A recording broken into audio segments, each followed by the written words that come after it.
सो hello बच्चों, welcome once again to our YouTube channel. तो JEE Mains का जो फर्स्ट अटेम्प्ट है वो जैसा कि आप लोगों को पता है कि जनवरी में होता है और अब बहुत ज़्यादा जो टाइम है जेई मेंस के फर्स्ट अटेम्प्ट के लिए नहीं बचा हुआ है। तो हमें अब गियर अप करना होगा और प्रैक्टिस करनी होगी बहुत सारी, और इसीलिए आज हम फिज़िक्स में जो है इलेक्ट्रोस्टैट्स टॉपिक के कुछ PYQs प्रैक्टिस करेंगे। जैसा कि आपको पता है कि इलेक्ट्रोस्टैट्स एक बहुत ही इंपॉर्टेंट टॉपिक है जेईई मेंस के लिए, और इससे almost every year 2 to 3 questions जो हैं इंक्लूडिंग कैपेसिटेंस आप एक्सपेक्ट कर सकते हो। तो एक काफ़ी हाई वेटेज टॉपिक है, और अगर इसके कॉन्सेप्ट्स आप अच्छे से समझ लेते हो तो इसके क्वेश्चंस जो हैं करना आपके लिए उतना डिफिकल्ट भी नहीं होगा। तो विदाउट एनी फर्दर डिले आज के हम इस जो डिस्कशन है PYQ का वो हम स्टार्ट करेंगे। ये वीडियो हम छोटा रखेंगे, इसमें हम केवल 5 ही PYQs डिस्कस करेंगे। कई बार बच्चों के लिए उतना सारा टाइम दे करके वीडियो को देख पाना थोड़ा मुश्किल होता है, तो इसीलिए हम क्या करेंगे, मोर फ्रीक्वेंट वीडियोस लेकर के आएंगे और जिनकी जो ड्यूरेशन होगी वो स्मॉल होगी। In any video we will not be discussing more than 5 questions. So at a time 5 questions जो हैं आपके, अगर आपने 15-20 मिनट दिया तो आपका जो 5 क्वेश्चंस हैं वो प्रैक्टिस हो जाएगा, और फिर इस तरह से लगातार हर 2 दिन में अगर एक एक वीडियो आता रहता है तो आप इन वीडियोस के साथ जो है एक अच्छी प्रैक्टिस कर सकते हैं। और एक चीज़ ये समझिए कि जो प्रीवियस ईयर क्वेश्चंस हैं जेईई मेंस के, वो सबसे अच्छे फॉर्मेट है प्रैक्टिस करने के लिए, है ना, क्योंकि जो जेईई मेंस का जो क्वेश्चन पैटर्न रहता है, एक ही तरह के जो क्वेश्चंस हैं वो ईयर बाय ईयर कई बार रिपीट हो जाते हैं। As it is questions repeat नहीं होते हैं, लेकिन डेटा चेंज करके जो कॉन्सेप्ट है सेम कॉन्सेप्ट पे बेस्ड क्वेश्चंस जो हैं आ जाते हैं। इसीलिए PYQs को सॉल्व करना बहुत ज़्यादा जरूरी है, और इन्हीं PYQs से हम अलग अलग तरह के जो कॉन्सेप्ट्स हैं वो सीख सकते हैं। तो विदाउट एनी फर्दर डिले आज के हम इस डिस्कशन को स्टार्ट करते हैं। तो सबसे पहले तो हम लोग जेईई मेंस 2025 के PYQs डिस्कस करेंगे, और फिर उसके बाद एक एक करके फिर आगे हम देखेंगे। तो ये एक क्वेश्चन है आपका स्क्रीन में, स्क्रीन पर आपको दिखाई दे रहा होगा। देखिए यहाँ पर मैं आपको क्वेश्चन करने का टाइम नहीं दूंगा, अदरवाइज वीडियो का जो लेंथ है वो लंबा हो जाएगा। आप क्या कर सकते हैं कि इस वीडियो को यहाँ पर पॉज कर दीजिए, इस क्वेश्चन को सॉल्व करने की कोशिश करिए, और फिर उसके बाद इसका सोल्यूशन देख लीजिए, जो कि मैं अभी इमीडिएटली डिस्कस करने वाला हूँ। तो देखिए यहाँ पर क्या दे रखा है कि 2 metal spheres of radius r and 3r have same surface charge density sigma. ठीक है, ये आपको दे रखा है, और फिर इसके बाद हमें बोल रखा है कि if they are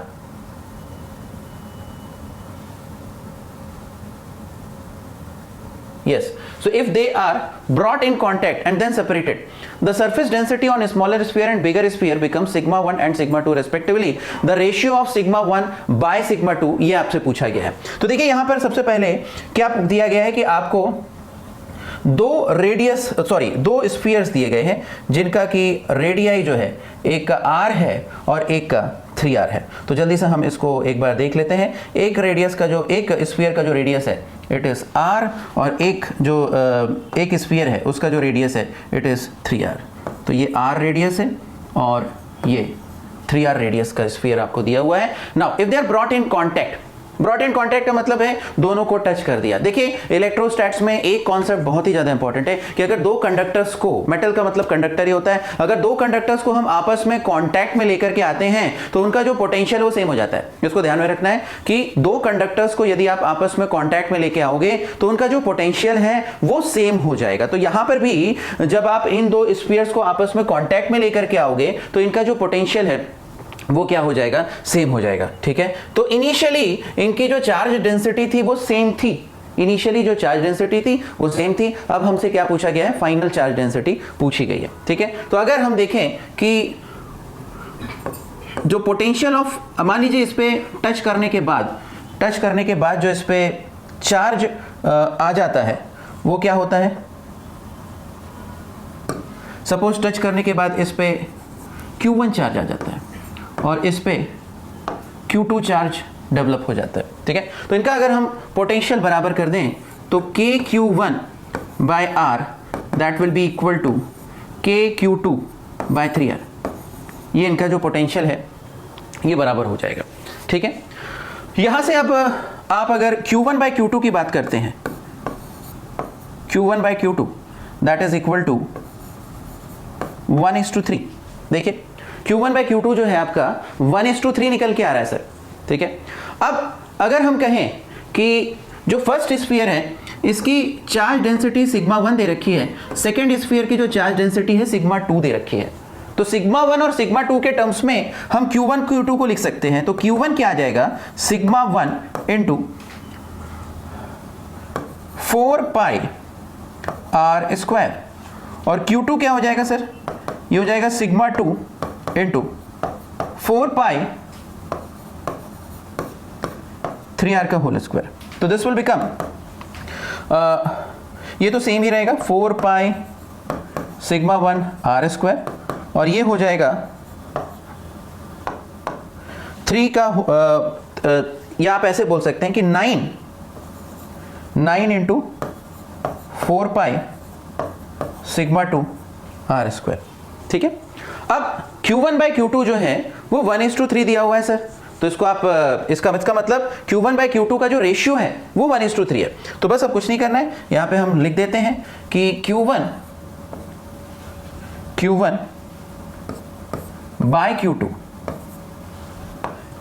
Q2 this is equal to, देखिए क्या दे रखा है, तो 4 pi sigma 1 r square divided bye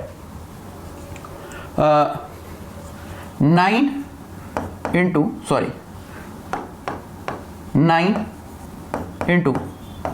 4 pi sigma 2 r square. ठीक है, तो यहां से आप देखेंगे कि 4 पाई आर स्क्वायर और 4 पाई आर स्क्वायर कैंसिल हो जाएगा सर।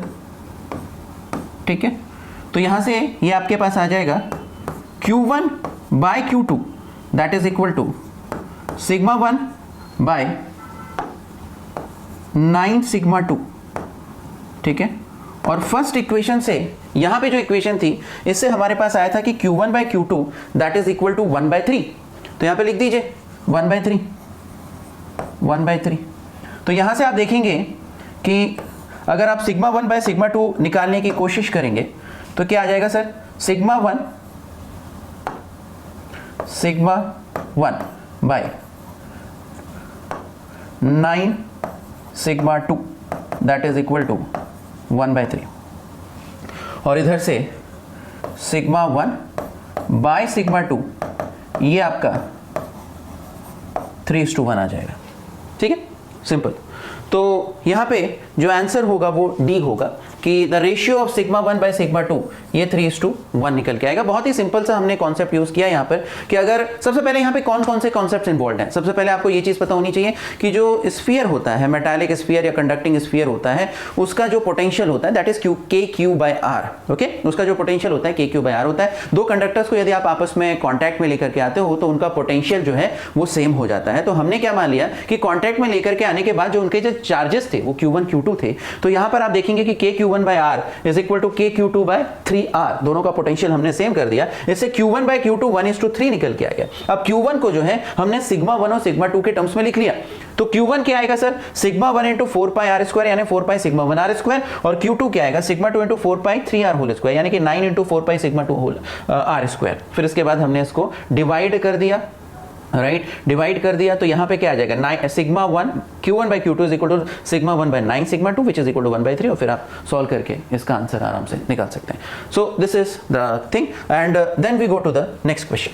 देखिए यहां पर अब क्या पूछा गया है, आजकल जो है असर्शन रीजन के क्वेश्चंस यानी कि थोड़ा सा थ्योरी बेस्ड क्वेश्चंस भी काफी पूछे जा रहे हैं, तो बच्चों को थोड़ा केयरफुल रहना है कि कई बार बच्चे क्या सोचते हैं कि सर हमें केवल न्यूमेरिकल्स करने हैं, कॉन्सेप्ट्स जो है कई बार जो कॉन्सेप्ट्स की डेप्थ होती है उस पर कई बार बच्चे नहीं जाते हैं। तो दिस इज़ वेरी इंपॉर्टेंट कि आप थोड़ा सा डेप्थ में कॉन्सेप्ट्स को डेवलप करें। केवल न्यूमेरिकल सॉल्व करने की टेक्निक्स तो आपको लर्न करनी ही है, साथ ही साथ कॉन्सेप्ट्स में भी थोड़ा सा डेप्थ में जाना है। अब देखिए यहाँ पर क्या दिया गया है, यहाँ पर दिया गया है कि work done in moving a test charge between 2 points inside a uniformly charged spherical shell is 0 no matter which path is chosen. तो देखिए एक चीज ये समझिए कि स्फेरिकल शेल का अगर पोटेंशियल लिखें, पोटेंशियल अगर हम स्फेरिकल शेल का लिखें तो क्या आता है सर, तो ये आता है KQ by R, R greater than और equal to capital R, where capital R is the radius of the spherical shell, और जो इनसाइड पॉइंट है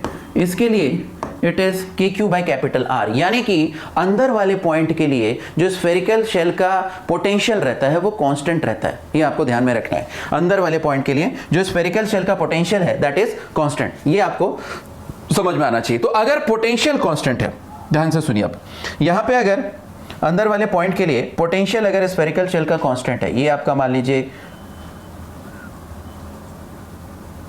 suppose this is your spherical shell, और इसका जो रेडियस है वो हमने कैपिटल आर मान रखा है। तो अंदर के किसी भी पॉइंट पे, चाहे आप पॉइंट ए ले लीजिए, चाहे आप पॉइंट बी ले लीजिए, चाहे सी ले लीजिए, हर जगह क्या है, पोटेंशियल सेम है। तो अगर पोटेंशियल सेम है तो एक पॉइंट से दूसरे पॉइंट तक ले जाने के लिए कोई वर्क आपको नहीं करना पड़ेगा, ये आपको याद रखना है। इसके अलावा एक चीज और भी देख सकते हो कि भाई स्फेरिकल शेल के लिए भले यहाँ पे इसका क्यू चार्ज है, स्फेरिकल शेल के लिए अंदर वाले पॉइंट पे जो इलेक्ट्रिक फील्ड होता है वो जीरो होता है, इलेक्ट्रिक फील्ड प्रेजेंट ही नहीं होता है, क्योंकि क्यू इन जो है वो है ही नहीं। तो इलेक्ट्रिक फील्ड नहीं है अगर, तो एक चार्ज को अंदर आप किसी भी पॉइंट पे लेकर के जाओगे, कोई भी एक्स्ट्रा वर्क आपको नहीं करना पड़ेगा। तो इसको दूसरे तरीके से भी देखा जा सकता है। तो यहां पे देखिए क्या क्या दे रखा है कि work done in moving a test charge between 2 points inside a uniformly charge spherical shell is zero no matter which path is chosen. This is correct, assertion is correct. Okay, now as far as reason is concerned, electrostatic potential inside a uniformly charged spherical shell is constant and is same as that on the surface of the shell. ये reason भी सही है। तो assertion और reason दोनों ही इसके सही हैं। यहां पे एक थोड़ा सा एक्स्ट्रा हम एक चीज लर्न कर लेते हैं, वो ये है कि अगर आपको इसका ग्राफ थोड़ा याद रहे तो पोटेंशियल का है ना, स्फेरिकल शेल के लिए V वर्सेस R का जो ग्राफ है वो क्या होता है, तो वो भी थोड़ा अगर आप याद रखेंगे तो थोड़ा आपके लिए फायदा रहेगा, है ना, क्योंकि यहाँ पे हम जब लर्निंग कर ही रहे हैं तो पूरा अच्छे से लर्न करें। तो V वर्सेस R का जो ग्राफ है, तो यहां पे देखिए till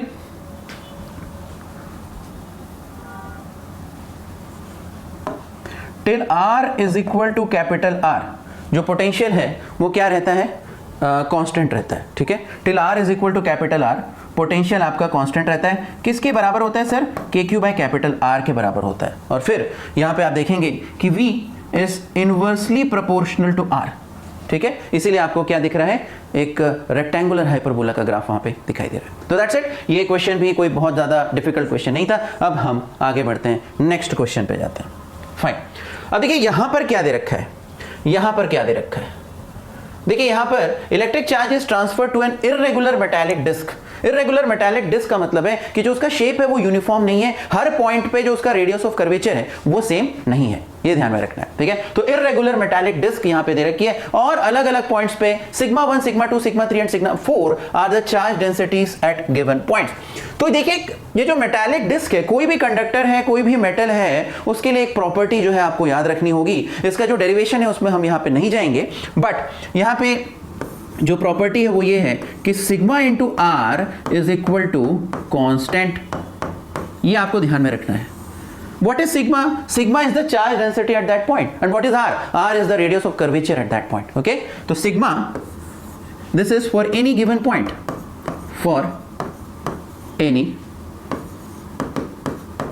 given point on a conductor. ठीक है? Now, what is sigma? Sigma is the charge density at that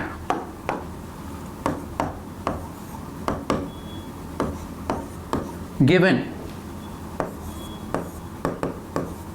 point, और R is the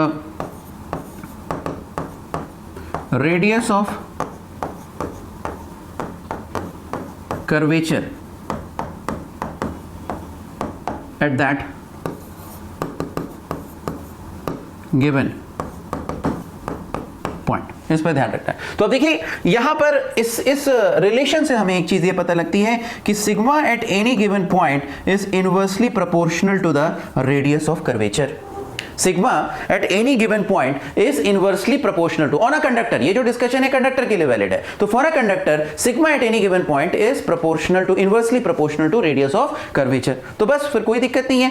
अब देख लीजिए यहां पर जहां पर भी रेडियस ऑफ कर्वेचर ज्यादा है वहां पे सिग्मा कम होगा, और जहां पे रेडियस ऑफ कर्वेचर कम है वहां पे सिग्मा ज्यादा होगा। ठीक है, तो यहां पे आप देख रहे हैं कि भाई सिग्मा 4 और सिग्मा 2, यानी कि इधर पे तो भाई रेडियस ऑफ कर्वेचर सेम है, इधर पे रेडियस ऑफ कर्वेचर सेम है। सिग्मा 1 जो है इस पॉइंट पे रेडियस ऑफ कर्वेचर सबसे कम है, उसके बाद सिग्मा 3 पे है, उसके बाद सिग्मा 4 और सिग्मा 3 पे बराबर है।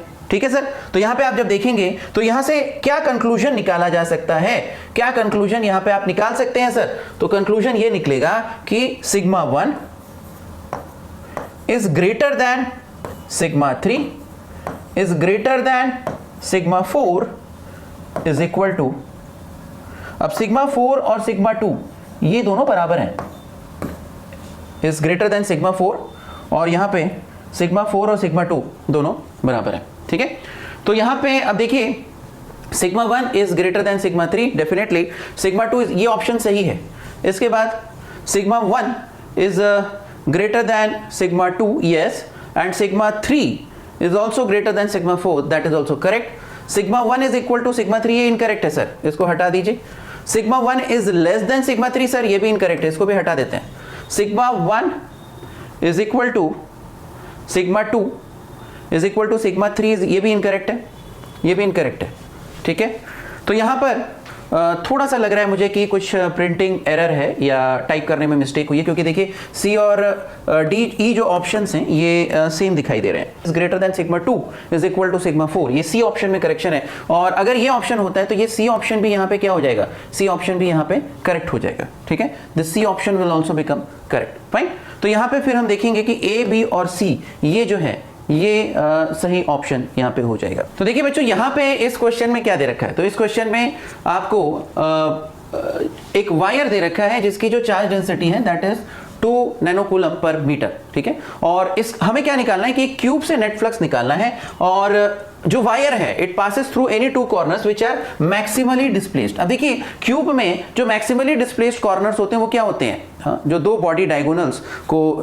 बॉडी डायगोनल्स वाले जो कॉर्नर्स होते हैं वो मैक्सिमली डिस्प्लेस्ड होते हैं। तो यहाँ पे ये जो है ये 2 कॉर्नर्स, अगर हम इसको ए बोल दें और इसको बी बोल दें तो ये जो 2 कॉर्नर्स हैं ये क्या होंगे, ये मैक्सिमली डिस्प्लेस्ड होंगे। अब देखिए इस क्यूब का साइड लेंथ कितना दे रखा है सर, √3 सेंटीमीटर दे रखा है। तो लेंथ ऑफ जो डायगोनल है यानी कि हम ए बी को क्या बोल देंगे, ए √3 इंटू √3, तो ये हो जाएगा 3 centimetre which is also equal to 3 into 10⁻² metre, ये आपको इसकी लेंथ मिल जाएगी। अब इसके बाद जो फ्लक्स होता है, flux phi, that is equal to Q enclosed by epsilon naught, ये फ्लक्स होता है sir, Q enclosed by epsilon naught, this is what is flux, right.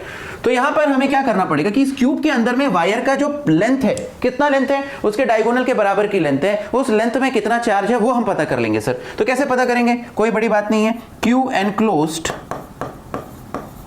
That is equal to lambda into 3 into 10⁻², यानी कि lambda देखिए आपका कितना दे रखा है, 2 इंटू 10⁻⁹ इंटू 3 इंटू 10⁻², तो इससे ये कितना आ जाएगा, 6 इंटू 10⁻11।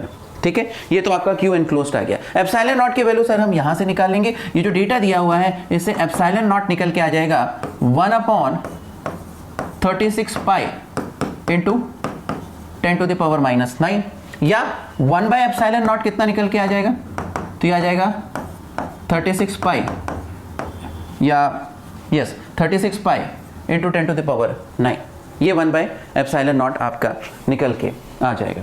ठीक है, तो बस अब कुछ नहीं करना है, ये जो फाई है इस पे phi is equal to Q enclosed by epsilon naught, अब बस वैल्यू रख देना है। Q एनक्लोज्ड था हमारा 6 इंटू 10⁻11 इंटू, अब 1/एप्सिलॉन नॉट की जो वैल्यू है वो हम रख देंगे, तो 36 पाई इंटू 10⁻⁹, तो ये जो है आपका दिस विल बी 6 इंटू 36 यानी कि ऑलमोस्ट ये 2.16, ओके, तो 6 इंटू 36 यानी 216 इंटू 10⁻⁻² यानी कि अच्छा यहाँ पे पाई और रहेगा, तो ये हो जाएगा 2.16 पाई। ठीक है, ये आपका 2.16 पाई निकल के आ जाएगा। तो इधर पे जो ऑप्शन आएगा वो आपका डी है, 2.16 पाई। ओके फाइन, तो ये आपका इस तरह से एक और क्वेश्चन जो है हमने सॉल्व कर लिया। चलिए अब आगे बढ़ते हैं, और ये आज का जो है लास्ट क्वेश्चन आपको दिया हुआ है कि अ dipole with two electric charges of 2 mu c magnitude each with separation distance 0.5 μm is placed between the plates of a capacitor such that its axis is parallel to the electric field established between the plates when a potential difference of 5 volt is applied. Separation between the plates is 0.5 millimeter. If the dipole is rotated by 30 degree from the axis, it tends to realign in the direction due to torque, the value of torque. Yes? तो यहाँ पर देखिए जल्दी से इसको हम लोग एक बार सॉल्व करने की कोशिश करते हैं। तो यहाँ पर ये दो प्लेट्स हैं कैपेसिटर की, और इन दोनों के बीच में जो डिस्टेंस है वो कितना दे रखा है, that is given out to be 0.5 millimetre, 0.5 millimetre यानी कि 0.5 into 10 to the power -3 metre के बराबर ये जो डिस्टेंस है ये हमें दे रखी है। ठीक है, तो हम E बिटवीन द प्लेट्स निकाल सकते हैं। Sir E between the plates क्या होता है, V by d, where d is the distance between the plates. तो V कितना दे रखा है सर, 5, V आपको 5 दे रखा है, और डिस्टेंस बिटवीन द प्लेट्स दे रखा है 0.5 into 10 to the power -3, right. तो ये हो जाएगा 10 to the power 4 volt per metre, ये आपका E बिटवीन द प्लेट्स हो जाएगा, राइट। इसके बाद आपका जो डाइपोल है उसके बारे में बताया गया है, तो हम डाइपोल का डाइपोल मोमेंट भी लिख सकते हैं सर। P जो होगा वो क्या होगा, Q into the distance between the two charges, तो Q आपका है 2 इंटू 10 टू द पावर -6, ओके, और सेपरेशन कितना है 0.5 इंटू 10 टू द पावर -6, ठीक है। तो ये आपका हो जाएगा P that is equal to 10 to the power -12 coulomb metre, ठीक है। P आपको पता होना चाहिए, P इज इक्वल टू जो है Q इंटू 2A होता है, where 2A is the separation between, यहाँ पे मान लीजिए आपके पास इस तरह से डाइपोल दिया हुआ है, ठीक है, ये -Q है, ये Q है, और इन दोनों के बीच की सेपरेशन 2A है, तो जो डाइपोल मोमेंट होगा that will B Q into 2A, ठीक है। तो P यहाँ पे क्या आ जाएगा, P यहाँ पे 10 to the power -12 coulomb metre आ जाएगा, ठीक है, कूलॉम मीटर, ये सेंटीमीटर नहीं है, कूलॉम मीटर, ओके। और फिर उसके बाद यहाँ पे हमें ज़्यादा कुछ नहीं करना है। देखिए टॉर्क जो है, अगर आप किसी डाइपोल को यूनिफॉर्म इलेक्ट्रिक फील्ड में रखते हो, अगर आप किसी डाइपोल को यूनिफॉर्म इलेक्ट्रिक फील्ड में रखते हो, तो जो torque experience by the dipole है, जो torque experience by the dipole है वो क्या होगा। So this is -Q, this is +Q, this angle is theta, this angle is theta. तो यहां पे जो टॉर्क होगा, torque vector that is equal to P vector cross E vector, या फिर टॉर्क क्या हो जाएगा PE साइन थीटा। तो यहां पर हमारे पास P भी है, E भी है, साइन थीटा भी है, तो जो टॉर्क होगा वो कितना निकल के आएगा। P आपका दे रखा है, यहाँ पे हमने निकाला है 10 to the power -12 into E दे रखा है 10 to the power 4 into sine theta आपका दे रखा है, साइन थीटा जो है, थीटा कितना दे रखा है 30 डिग्री दे रखा है, तो साइन 30 आपका हाफ हो जाएगा। तो बेसिकली टॉर्क विल बिकम कितना हो जाएगा, ये हो जाएगा 0.5 इंटू 10 टू द पावर -8, ठीक है, 0.5 इंटू 10 पावर -8, या फिर जो टॉर्क होगा आपका ये हो जाएगा 5 into 10 to the power -9 newton metre. तो टॉर्क की जो यूनिट होती है वो कितनी होती है, टॉर्क की जो यूनिट होती है that is newton metre, fine. तो इस तरह से ये वाला जो क्वेश्चन है ये भी हमने सॉल्व कर लिया, फाइन। तो इस तरह से ये 5 क्वेश्चंस जो हैं आज हमने डिस्कस किए, और नेक्स्ट वीडियो में अगेन हम नेक्स्ट सेट ऑफ 5 क्वेश्चंस जो हैं डिस्कस करेंगे। इन क्वेश्चन से आई होप कि आपको कुछ कॉन्सेप्ट्स ज़रूर सीखने को मिले होंगे, और इस तरह से हम ये जो डिस्कशन है ऑन PYQZ चालू रखेंगे टिल द टाइम आपका जो JEE मेंस का जो एग्ज़ाम है वो आपका हो नहीं जाता है। तो इस तरह से आज के इस वीडियो में बस इतना ही, और अगर आपको लगता है कि इस वीडियो से आपका फ़ायदा हुआ है तो काइंडली इस वीडियो को ज़्यादा से ज़्यादा शेयर कर दीजिए, हमारे चैनल को सब्सक्राइब कर दीजिए, हमारे इस वीडियो को लाइक कर दीजिए, और साथ ही साथ कमेंट करिए, कमेंट करके बताइए कि इस वीडियो से आपको क्या बेनिफिट हुआ, और साथ ही साथ इस कमेंट में ये भी बताइए कि और क्या टॉपिक्स पे हम वीडियोस लेकर के आ सकते हैं। तो आज के वीडियो में बस इतना ही, और मिलते हैं अगले वीडियो में। Till then wish you all the best, take care, bye bye.